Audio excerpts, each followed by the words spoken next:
সূরা বাকারা 256 নম্বর আয়াত মাঝের অংশে আছে ফামাই ইয়াকফুর বিত-তাগুতি ওয়া ইউমিন বিল্লাহ।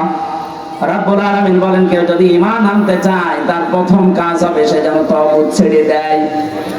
তাগুত ছেড়ে দেওয়ার পরে যদি সত্যি ঈমান আনতে পারে লাম ফিসামা লাহা, কখনো সে ওটা ছেড়ে যাবে না।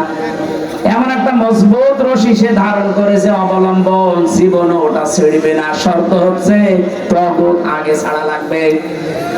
পাঠিকাবাড়ি ইউনিয়নের মানুষেরা একটু খেয়াল করে বলেন তো, আপনি ঈমান এনেছেন তাগুত সাথে নিয়ে না তাগুত ছেড়ে দিয়ে?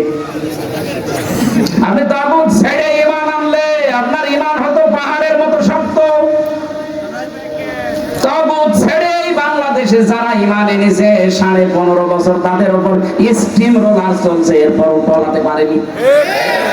ডাক্তার শফিকুল ইসলাম মাসুদ 57 দিন একাধারে রিমান্ডে ছিল, তাগুত ছেড়ে দিয়ে ঈমান এনেছে, এটা নিয়ে এক চুলও টলাতে পারেনি। আপনি পারবেন?